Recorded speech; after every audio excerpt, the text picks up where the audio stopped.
Today's episode of the Pressbox Podcast, episode 12, is brought to you by our sponsor, Bonus Room Art. Head to bonusroomart.com today to get all your art prints of sports and movies, as well as inquire about custom artwork, and follow them on Instagram at Bonus Room Art. In today's episode, Ralph and I will be discussing the conference championship games that just happened this past Sunday, as well as take our first look at Super Bowl 52 between the Eagles and Patriots. So cue the music and we'll get right into it.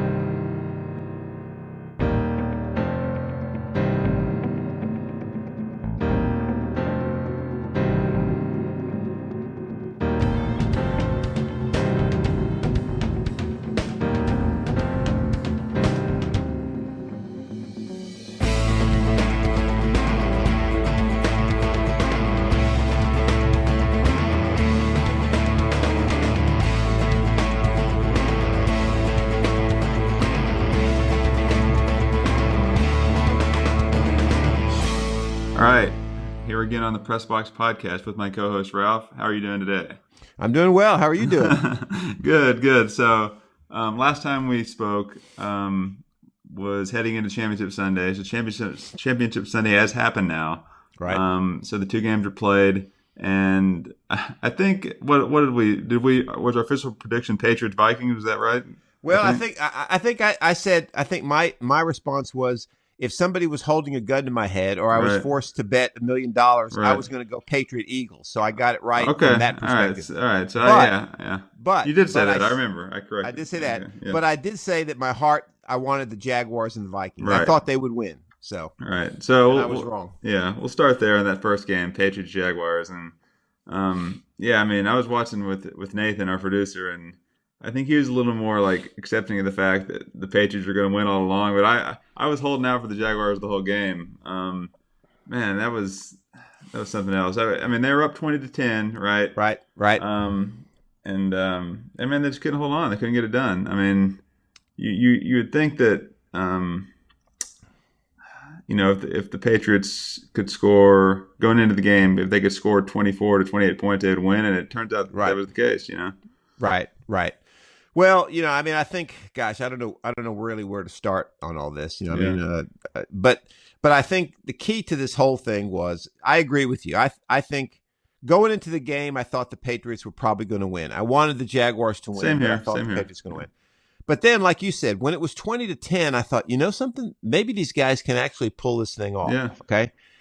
But I think what we saw there, and first of all, let me say that all the abuse that Blake Bortles has taken this season was totally unjustified. I mean, the guy didn't have a tremendous season, but he played as well as he could play in that game Sunday. All right. I think what you saw Sunday was a situation where the Jaguars got a 10-point lead. The Patriots, as I was telling our producer, Nathan, the Patriots were putting 8 and 9 guys in the box after that in the third and fourth quarter. And they were basically saying, look, if we're going to lose this game, we're going to lose it with Blake Bortles throwing the football down the field. And the Jaguars' game plan was awesome while they had the lead. Yeah. But once they got behind, that game plan didn't work. And you could tell the whole game, Bortles was magnificent throwing the little out routes and the dump offs, and the play design and selection was magnificent. He even threw some good balls 15, 20 yards down the field. Right. But even those balls, if you really looked at them, they were a little bit behind the receiver. They floated a little bit. And then when he had to throw it for big chunks of yardage in the fourth quarter, he couldn't get it done. Right. So that was the difference in that game. If that game would have been the Ravens of a few years ago, Joe Flacco, they would have been able to move the ball down the field, get some first downs, run out the clock, and I think they would have won that football game. Yeah, so it's obvious the Jaguars, they're a legitimate team. Like, they're a contender, they belonged in that game, but no question. If say somebody like an Eli Manning or even a Flacco or somebody a step above Bortles, do they win that game? I think they do, right? I think they do. Yeah. Okay, I think they do. Like you said, I think the abuse on him all year is a little extreme, but I think if you're the Jaguars, you have to sit there and think, we played about as well as we could, and he still kind of held us back. The offense held them back, but he's kind of the thing that makes that offense go. So, do you bring him back next year? Do you figure, hey, if he played his best game, we still can't get it done? Do we You know what I mean? Like, Well, how do you reconcile that if you're the Jaguars? yeah, that's a really good question. I think a lot of that will depend on things that we probably don't know about. And what Yeah. I mean by that is that, they're a pretty young football team. Okay. Now, they really don't have a lot of prolific receivers on that team. All right. No, that's true.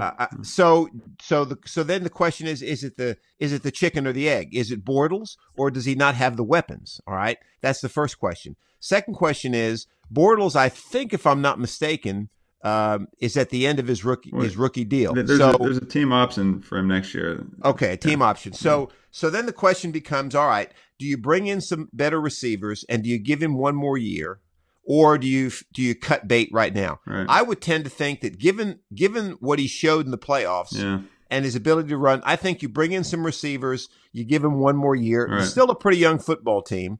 I don't know that you draft another quarterback because you can't afford him, but Right. but maybe then if it doesn't work out, you bring in a guy like a Case Keenum or Right. some mid-range quarterback for a couple years, and then you try to go forward from there. Yeah, I would agree with that too, because I mean, coming into this season, right, the Jaguars were coming off a 3-13 season, and he hadn't really, showed a ton in terms of what he can do. And next year, you got to think they're one of the AFC favorites going into the season, and he's got a lot of confidence coming off of his run this year. So, yeah, I mean, I think he can improve a little more from this year even too. It's not like that's his end game, I guess. Well, and I think you have to. I mean, this was the first time in his career that he was in a playoff pressure situation. Yeah. Okay.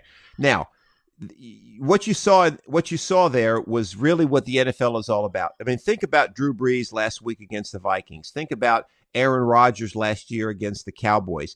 I mean, laser-like passes, right on the money. I mean, where nobody but their receiver can make the catch, Right. where they lead him, where he's running to get the football. I mean, that's the kind of quarterback that's going to win you championships. Are you going to win it every year? No. But that's the kind of guy when you're in the playoffs and you're making a run, when you're down in the fourth quarter or you're trying to protect the lead, that's the kind of passer you need. Now, Bortles is not there yet, but this is the first year he's been in that situation. Yeah. So I think you give him next year, you see if he can get some of that confidence where he can let that. It almost looked like he was aiming it, like he's like, I really don't want to make a mistake, so Right. I'm going to try to put it out there. And of course, that doesn't get it done. So Right. that's kind of now. The flip side, and if we want to get into this discussion, is the officiating again was horrible. Right? I mean, absolutely horrible. The Jaguars. I saw a stat yesterday. All season long, the Jaguars have one of the best defensive back. They have two of the best corners in the NFL. Yeah. All right. All season long, they had 5 pass interference penalties. All season long. Mhm. Okay. In this game, they had 2. All right. Now, how do you reconcile that? All right. And then when the Patriots are down 14-3 right before the half, all of a sudden you got 2 really huge penalties that put the Patriots in scoring range.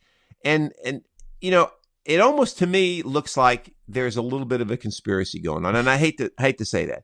And then I don't know how true this is, but I saw something on Twitter today. And again, I'm just going by what I saw. They said that the NFL put out a tweet last week before the games were played. All right. And it said that tweet has since been deleted, but they showed a picture of it. They had the picture of Brady and a picture of Case Keenum. And it said, win a chance to earn 2 tickets to the Super Bowl to watch your favorite teams, the Patriots and the Vikings. All right. Now, of course, I don't know if that was a fraud or a fake, but I'm almost thinking that, they wanted that matchup because the Vikings would have been at home, first team to ever play in their home stadium, and the Patriots are the darlings of the NFL. Right. Well, they couldn't really affect the Viking game because, as we're going to talk about here in a little bit, that game got out of hand pretty quickly. Yeah.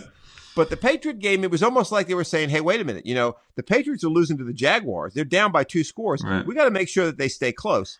Now, is that true? No. But I think there's a little bit of bias. Maybe they weren't told to do that, Right. but I think there's a little bit of bias towards the Patriots. What I was going to say is, I think when you look at the NFL as a league, in private conversations, they want the Patriots in the Super Bowl, right? Because Correct. Brady and all the marketing and all that stuff, right? So, but I think during the game, and you said it, obviously the fix wasn't in, but I do think, kind of like you said too, that when there's a Patriot game and the Patriots are on offense and the referees are just subconsciously like, we got to protect Brady, we got to we just got to like protect them because they're the Patriots. Does that make sense? Like, Yeah, it does. They may throw a flag a little bit quicker on a pass interference and just kind of like, yeah. I mean, maybe subconsciously or because they know that the league is going to review these games and they're going to want to be favorable to offense and things like that. So I think maybe that goes on a little bit, but yeah, I mean, as you said, it's definitely wasn't fixed. I mean, but no, it's interesting, and it's interesting. Yeah. Well, it is. It's very interesting. I mean, you've got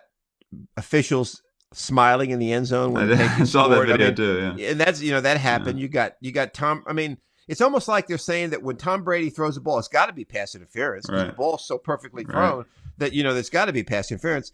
Whereas the Jaguars didn't get any of those calls. Yeah, and Brady's in their ear all game about calls and getting hit, this and that. So that's wearing on him too, probably.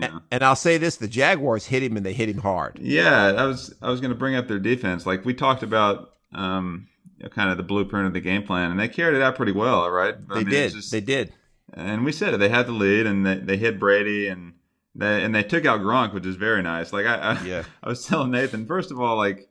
We've talked about this a little bit. My feelings on defense are let's let guys play. But if you're going to call a flag there, which they did, it was totally worth it. But given the 15-yard penalty, knock Gronk out of the game, totally worth it. I agree.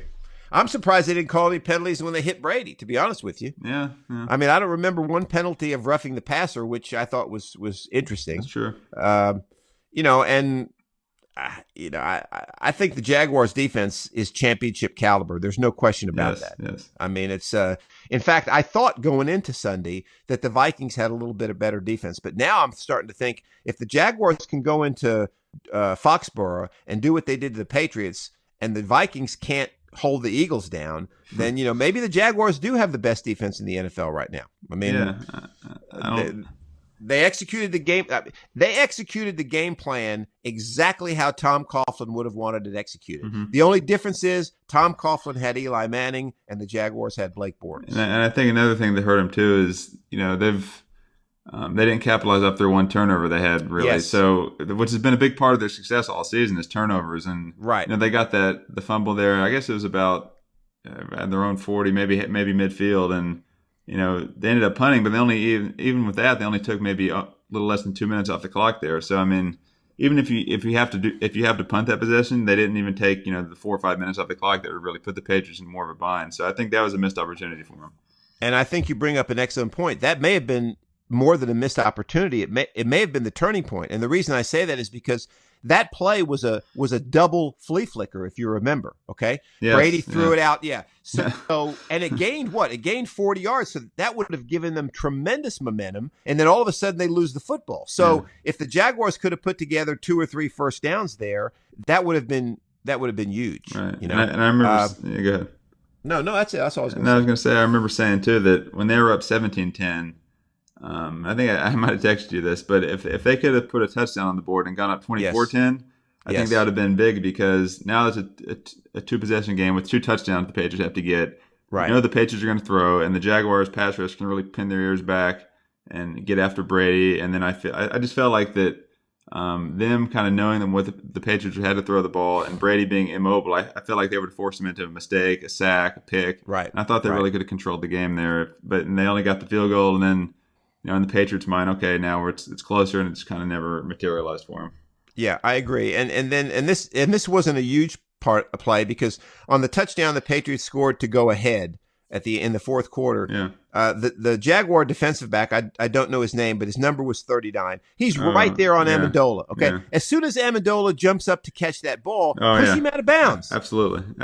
There's no more of that rule of forced out. Push him out of bounds. I mean, now the Patriots probably would have scored, but you never know, right? A fumble, an interception. I mean, you just can't let him catch that ball and come down like that. And I think that's youth. That's youth and inexperience being in a situation that you're not comfortable being in. Yeah, and it almost looked like he kind of backed off and just like said, okay, let's see if he comes down in or out of bounds here. Like almost like you said, he didn't realize that I can't touch him or but just push him out, like you said. Absolutely. Exactly. I mean, and but the thing is, if you're a Jaguar fan, or even if you're not, even if you're looking at it objectively like we are, you got to take advantage of your opportunities, because in this league, I think you talked about it when we were doing the preview to Championship Sunday. Next year, the Texans are going to have Deshaun Watson back. Yeah, the Colts, Titans were in the playoffs. Colts have luck. The Colts are going to back. have luck back. There's no guarantee that the Jaguars are even going to make the playoffs. That's next true. year. Very true. So you got to take advantage of the opportunities you get. I mean, people make fun of the Giants saying, well, they won their 2 Super Bowls, but they've only been in the playoffs twice in the last 10 years. Maybe so, but they won 2 Super Bowls. That's right.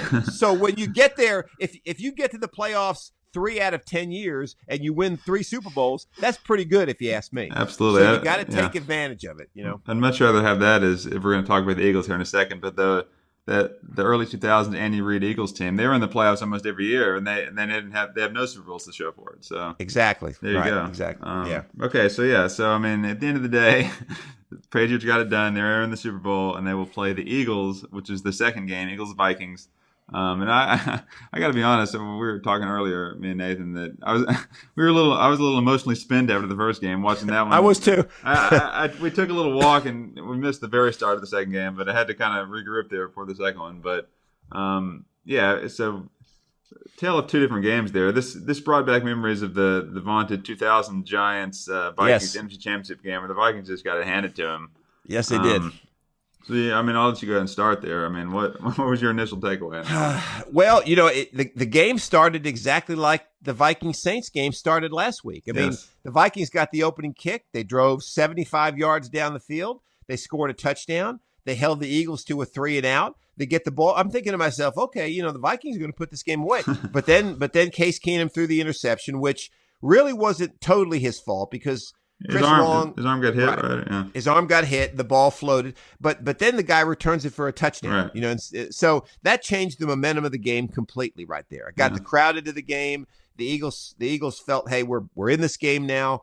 And then you and I talked about this last week. I said that in the Eagles-Falcons game, the Eagles told Nick Foles, in not so many words, you're not going to be the reason we win or lose this game. Yeah. But in this game, he was going to be, and it turns out he won it for them. Yeah. I mean, he had the game of his life. There's no question about it. I mean, that touchdown that he threw before the half made it 21-7. I think that was the one. I mean, they had him. They had their arms on him, and they couldn't bring him down. And he just ducks underneath it, moves a couple steps to the right or left, and just heaves the ball down the middle of the field. And what the safety was doing in that situation, I have no idea. I mean, the guy was wide open. Yeah. So Foles played an outstanding game. The Viking defense really disappointed me. I mean, they did not play very well at all. And then even so, the Vikings had plenty of chances there. I mean, they were down 14-7. They drove all the way down, and they turned the ball over. Case Keenum fumbled on a hit. Yeah. They just could not get the ball in the end zone, whatever the reason was. I think we were talking earlier this week, too, that even up to the point where they tried to hit Thielen in the end zone, and I don't remember, they didn't challenge it, but it was reviewed, and they thought he had caught it, but it hit the ground. Right. For that touchdown pass. If he would have caught that, I think from there, they still had a chance, but they did. I mean, but it just snowballed after that. So, well, I mean, you got to remember that, this, and our producer obviously knows it, and I know it, that playoff football is different than regular season football. Okay. I mean, if this would have been a regular season game, the Vikings would have probably had a chance to get back into it. But in the playoffs, when you give the home team a big lead like that, they're gonna turn it up 6 or 7 notches. Right. I mean, the fans get into it. The players know, hey, we're 30 minutes away from the Super Bowl. I mean, a regular season game's not like that. It's like, okay, we're just gonna play. If we lose, we got next week. So you cannot afford to get down by 2 or 3 scores to the home team. When you or you got to have them make mistakes like the Vikings did last week to let the Saints get back into it. Yeah. And the Eagles didn't make any mistakes. I mean, they really didn't. Yeah. So that was it. Yeah, and the home field advantage is something we talked about last time, which is may have been one of the contributing factors that or you picking the Eagles that and that little bit of success they had combined with that home field really turned it on for them. But and another thing I was saying now, does this mean that I don't know the status of Nick Foles' contract, but some team's going to overreact and try to pay him money to be their starter now after they've seen this little couple Yeah, week they run are. here. They are. I mean, look at it this way: either some team's going to overreact, or the Eagles are going to overreact and give him a bigger contract to be their backup. I mean, and who knows what they're going to do? But the team that'll overreact will be, the Browns or the Bengals or Arizona, some team like the Arizona. That's what'll happen. I mean, I don't think you're going to see the teams that are perennial Super Bowl teams It'd have do to be that. somebody that needs a quarterback in the first place. Exactly. I mean, look at again, I go back to the Giants. I mean, back in 1990 when the Giants won their second Super Bowl, Phil Simms got hurt late in the season. They put in Jeff Hostetler. Right.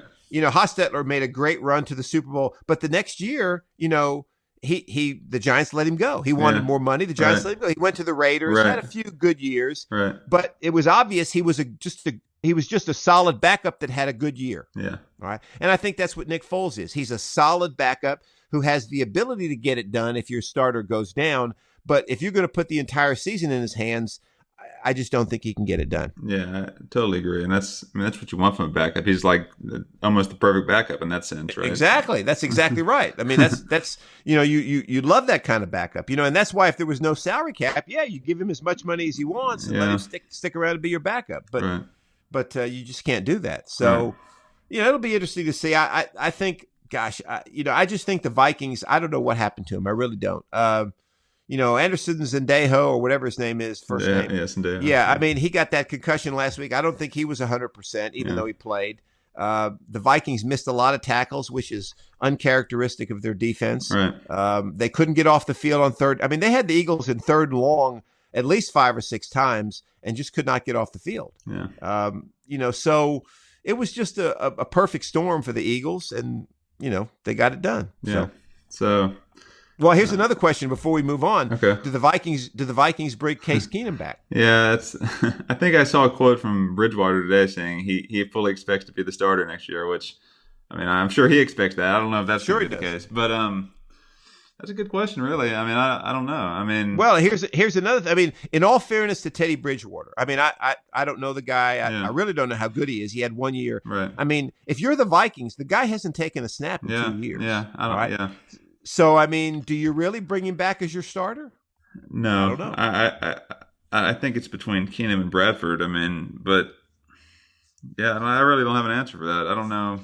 To be honest. Yeah, I mean, it's going to be it. And another thing is, of course, we're going to talk about this later too, but the Vikings lost their offensive coordinator now. So he was supposedly the quarterback whisperer that turned Case Keenum into what he was. So do you bring Case Keenum back with a guy that doesn't have the same ability as that offensive coordinator had? Yeah. I don't know. Well, lots of interesting storylines. Yeah. So 2 weeks from this past Sunday, we have Super Bowl 52. Okay. Right. So we now know it's Patriots, Eagles, a rematch of Super Bowl 39 in Jacksonville. Right. And, I mean, when I look at this game, my first thought kind of goes back to that game where you have the Eagles back then with McNabb, who's I think is better than Foles. And they had T.O., they had Westbrook. They had, I think they had a better defense. They had more marketable guys and athletes going against a Patriots team, which was different, but not different. I mean, it was still Brady Belichick, the same aura system, right? And they couldn't get it done then. I don't see them being as good of a team as they are now, the Eagles. So I really don't see how they win. I think I saw the opening line of like Patriots 5.5 or something like that. I think they win by at least a touchdown. Yeah, I think going back to the comparison to Super Bowl 39. I mean, the Patriots were a much better defensive team back then. Right. Brady really wasn't Brady yet. I mean, he was pretty good, but he wasn't Tom Brady, and their offense wasn't what it. Now it's a reverse. Brady's the guy. Yeah. The defense is really not very good, as we saw over the last few weeks. So, but still, they're still the Patriots. All right. The Eagles, I think, are a more complete team than they were back then. From the standpoint of, I think they're not outstanding at any position, but they're solid. All right. Their defense is really sneaky good. I mean, you don't think of them when you start talking about great defenses. You really don't think about the Eagles. You talk about the Vikings, you talk about the Jaguars. You talk about teams like that. But the Eagles defense is a lot like the Jaguars. I mean, they can create pressure with their front four. They don't really blitz a lot. I mean, Schwartz doesn't blitz a lot. Yeah. And their secondary, while not as good as the Jaguars, is still pretty solid. So I think they have the ability to rattle Brady a little bit. I think the game's going to come, and they have a two-headed running monster. Yeah, I was going to say I like their backfield. Yeah. Right, much better than the Jaguars had. Yeah. Even though the Jaguars, had a pretty good 1-2 punch as well. Right. But still, I think the key is going to be the same thing we said going into the Jaguar-Patriot game. It's going to be Nick Foles. I mean, if Nick Foles can throw the football in the Super Bowl like he did against the Vikings, I think the Eagles have an excellent chance to win this game. Yeah. But if the Nick Foles who played against the Raiders on Monday Night Football shows up, this game will be over before halftime. But here's a question for you. Do you think Gronkowski plays? I mean, I think he probably does. He plays, yeah. Yeah, I think he definitely does. Look, but, let's get this out in the open right now. You know this, okay? Yeah. But let's get it out in the open for all those fans out there, okay, who might not know it. Concussion protocol is great. I think it's wonderful that they've changed it where, they're going to try to make these guys. But you know something? You have to be a moron to not play in the Super Bowl, right? And what I mean by that sounds bad, but you have to have a broken leg where you obviously cannot play, okay? Right. Gronkowski will play in the Super Bowl. Yes, he will. Right? Yeah. I mean, I would almost guarantee that he's going to play in the Super Bowl. Yeah. I mean, you don't miss the Super Bowl over something like that, No. okay? Especially with him. Right. Go ahead. I was going to say, go ahead. I was going to say with him missing last year, he's going to want to play. Exactly. I mean, if this was week 3 of the season, he's probably not going to play. Yeah. But no, Gronkowski's going to play. Now, I don't know how effective he'll be, but he's going to play. Right. And really, that's the guy. I mean, that's the guy that causes the matchup nightmares for teams is Gronkowski. I mean, he's too fast for linebackers to cover him. All right. He's too big for corners to cover him. Right. So who covers him? I mean, that's the question. The Eagles are going to have probably Malcolm Jenkins on him, who is a converted corner to safety. He's a bigger guy, but I don't think he doesn't have the size Gronk has. Obviously, he's not going to be as physical. So there's nobody really that can cover him. No. I mean, especially not on the Eagles defense. I mean, there's very few guys, let's put it that way, in the league that do it well. Yeah. Well, I'll say this. I mean, let me put it this way. If I look at the Eagles a lot like the Jaguars, okay? Really solid defense, solid offense, okay? They can get it done, just like we said about the Jaguars. If the Eagles had Carson Wentz playing, I'd say these guys have a great chance to beat the Patriots. Game, yeah. Right. But really all we're looking at is we're looking at the Jaguars-Patriot game, except that the team the Patriots are going to be playing is going to be wearing green instead of teal. Yeah. That's basically what we're looking at, okay? That's a good point. So if the Jaguars couldn't get it done, I really don't see the Eagles getting it done. And I think that the Jaguars' defense is better than Philadelphia's. So yes. There you go. There you go. I mean, that's exactly right. I mean, how's this going to be any different, than it was last week? I just don't see it. But but what you said is true. I mean, Foles is going to have to play the game of his life, and the Eagles' defense is going to have to get to Brady and get at least 1 or 2 turnovers. That's just how it's going to have to be. And again, to add to that, the Jaguars' defense did get to Brady, but again, your quarterback has got to be able to make plays to shorten the game. Because the Patriots are going to make their run, and if you've got a 10-point lead, you've got to be able to move the ball and milk the clock. I mean, if you can't do that, you're not going to win. I mean, that's just because your defense is going to get tired. I mean, defense is different than offense. Defense, you're playing all out all the time. Yeah. So those guys get tired, all right? Offense is not that way. It's more finesse, especially with your offensive linemen. So you got to give them a chance to get some rest. I mean, and if you can't do that, that's what happened to the Falcons last year. The exact same thing. They couldn't move the football. Yeah. So the defense got tired out. Yeah. So, I mean, interesting stat about the game. Not going to have any effect, obviously, because it's being played indoors. But they said that the predicted game time temperature as of right now is going to be 0 degrees outside, making it the coldest Super Bowl on record. It's going to pass the Super Bowl 16 49ers Bengals game in Detroit, which I think they said was 5 degrees. So at the old Silverdome. Yes, absolutely. Yeah, I love that. I mean, like how is that going to matter? I know that's a nice stat, but I mean, unless you're walking from the parking lot to the stadium, that's about the only time that's going to matter. Absolutely, yeah. So I mean, prediction wise, as of right now, I think I said I like the Patriots. Are you feel the same way? Yeah, I mean, I just don't. I like the Patriots by 2 touchdowns, easy. 2, okay, yeah, I mean, easily. Yeah. Okay, I don't disagree. Yeah, and if you're looking for an analysis, I mean, we just said it. I mean, if the Eagles can play like the Jaguars did, but Foles could make some plays, Yep. I think they got an excellent chance to keep the game close and have a chance to win it. But if they don't, then the Patriots are going to win the game. That's just all there is to it. Yeah. So, So, that'll be February 4th. Now, and I want to touch on this real quick too because I guess I want to vent about it. But the Pro Bowl, right? They've butchered the Pro Bowl. Okay, so they have. Yeah. That's coming up this Sunday, and where they're playing it in Orlando the week before the Super Bowl, like in the middle of the day. Right. And I remember, I guess this even as recent as 10, 11 years ago ish. They need to go back to playing it in Hawaii.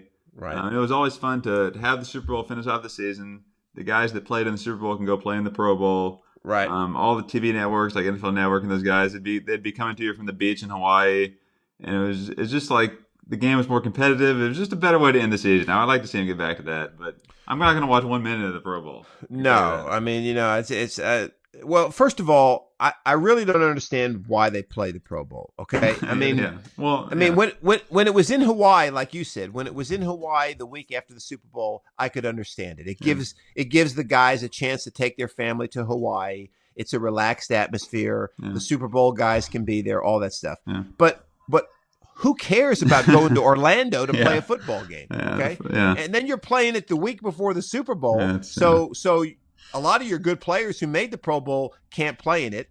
And then the other thing is, every year you have a litany of guys that drop out of the Pro Bowl because of injury. So really, the Pro Bowl isn't really the Pro Bowl. No.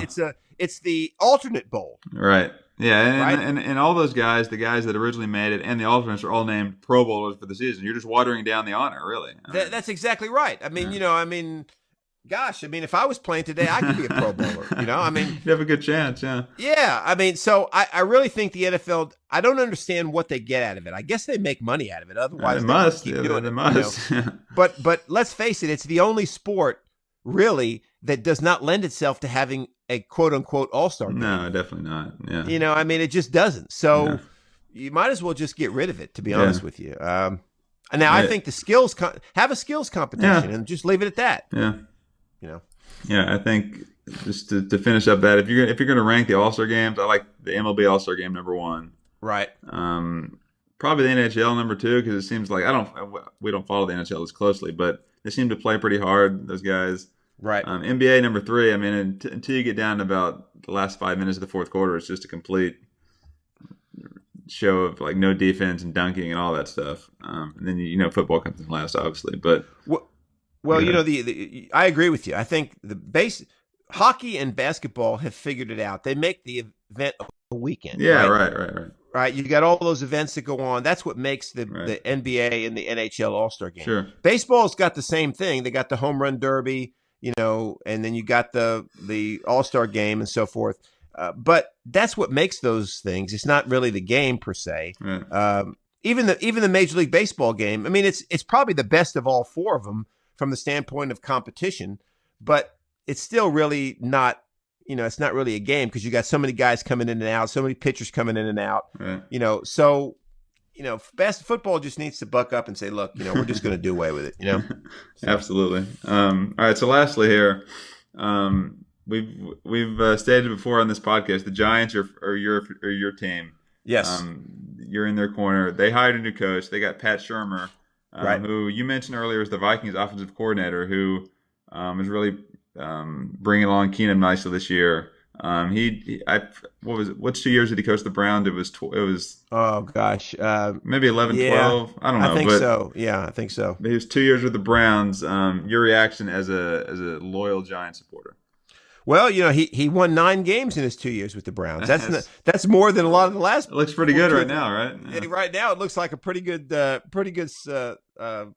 with the Browns. But Oh gosh, I think let me put it this way. He was obviously not the Giants' first choice because from what I heard, they interviewed a lot of people and they wanted what I hear. They wanted to hire the Patriots defensive coordinator, the guy that looks like the Taliban guy, Matt Patricia. Okay, but he wanted to be the Lions coach because apparently somebody in the Lions organization he's got a great relationship with. So I think he's going to be the Lions coach. And then I think they were going after the Patriots offensive coordinator, Josh McDaniels, but he's going to be the Colts coach. Right. So I don't know that he was the first choice, but their new general manager, Dave Gettleman, is a guy that came up through the Giants organization. And I watched his entire press conference back in December when they hired him. I like his philosophy. His philosophy is he believes in the big guys on the defensive and the offensive line. He wants to run the football. He's already told Eli Manning he wants him to come back and be the quarterback next year. And I think going after Shurmur was saying, hey, we want a guy that's been a head coach. Shurmur fills that bill. We want a guy that can work with young quarterbacks. And if you look at Shurmur, he's worked with Donovan McNabb when he was with the Eagles. Right. He's worked with Nick Foles. He's worked with Case Keenum. He's worked with a couple other quarterbacks. He's what they call the quarterback whisperer. He's able to get out of these guys a lot more than you think you can get out of them. So I think what the Giants' philosophy is, look, let's go get one of these quarterbacks that's out there, okay? Let's do the smart thing, and let's sit him on the bench, all right, for the entire 2018 season. Eli Manning is perfectly capable, and Shurmur might even be able to help Eli Manning with what he decides to do on offense, all right, and what they decide to do running the football. And let's groom this kid, and Shurmur can groom the young kid as well, and then we go forward. That's one philosophy. Yeah. The second philosophy is, same thing, bring Eli Manning back for you got this Davis Webb guy that they drafted in the 4th round last year that never saw the field, but everything I've read and heard is the guy's, a playbook rat. He studies constantly. He's got a great attitude. He looks great in practice. Maybe you go with him next year as far as your backup, all right? And then you go out with the second pick. Either you trade it and get a bunch of picks down in the draft, or you take Saquon Barkley from Penn State, all right? Yeah. Which everybody says is the quote-unquote best player in the draft, because the Giants need a running game. Yeah. Here's another philosophy for you if you decide to go with a quarterback. Jared McKinnon, the backup running back for the Vikings, he's a free agent. Okay. Well, so another Viking that's a free agent, Adrian Peterson. Go get him. That's true. He's got juice left. Yeah. Well, I don't know that I'd go get Adrian Peterson right now, but the thing is, maybe Shurmur can bring McKinnon over, and that would solve a little bit of their running back. I don't know. But I think my answer to your original question is, I'm happier that they got him over the Patriot guys because I think I told you this once before. I think Belichick calls the defensive shots, not Patricia. Yeah. All right. And Josh McDaniels, I'm sorry. I don't like the guy. I don't like his face. I just don't think he's the guy. Well, we've seen not only him who fell on his face with the Broncos, but look at all these Patriots coordinators that went on to be head coaches. None of them really did anything. Right. You're looking back to the first time the Patriots played the Eagles in the Super Bowl. You had Weiss and Cornell, and when they went their separate ways and couldn't do anything. So there's not a big history of their Belichick just putting out big time coaches. And you know why? Because the defensive coordinator on that team is Belichick. Right. And the offensive coordinator is who? Brady. Tom Brady, exactly. So these other guys, they look good because they're getting to the Super Bowl every other year, but they're not really calling the shots. Right. Okay. So that's why I'm glad they at least got away from those guys and went with a different guy. Well, we'll see. Yeah. Well, the Giants have this going for them that if the Giants, their best case scenario is if they are the 2000 Patriots who hired a former Browns coach to be their head coach. And it worked out okay for them, but yeah, that's a little bit of a reach, but I'll well, I think the Giants, really the key, they're going to have to revamp the offensive line, obviously. Okay. And I think how they do that in free agency or through the draft, what they do at running back, and if they can get, Shepard back at receiver, Beckham back healthy, even Brandon Marshall, if he can even come back to half of what he was and healthy, I think they could make a run. I mean, their defense is still pretty good. Yeah. I mean, their defense is not bad. They do need some players at linebacker, but hey, they could reel off 8 or 9 wins and maybe get a wild card berth. Sure. So you never know. I mean, it's a league where you can go from last to first. We've seen it happen really quickly. Yeah, absolutely. All right, so we'll see what happens with the Giants, and as well as the Super Bowl coming up here on February 4th. As far as us in the Press Box Podcast, we'll be back next week with another guest who we will not name right now, but I think you'll enjoy it as well here. If you've enjoyed some of our previous guests, we had Steve Dunn on the podcast, former major leaguer and Alcoa High School baseball coach currently. We've had George Quarles. If you want to hear any of those or any of the other guests or episodes we've done, go to iTunes, search Pressbox Podcast. You can find it there. And be sure to follow us on Twitter as well, as I've said in the past, at Pressbox Pod.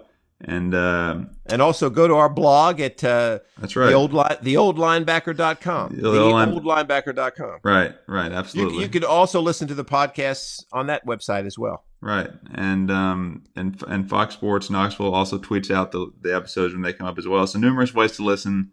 Connect with us on Twitter and the blog, as Ralph just mentioned. And we will be back next week. Look forward to bringing you another episode.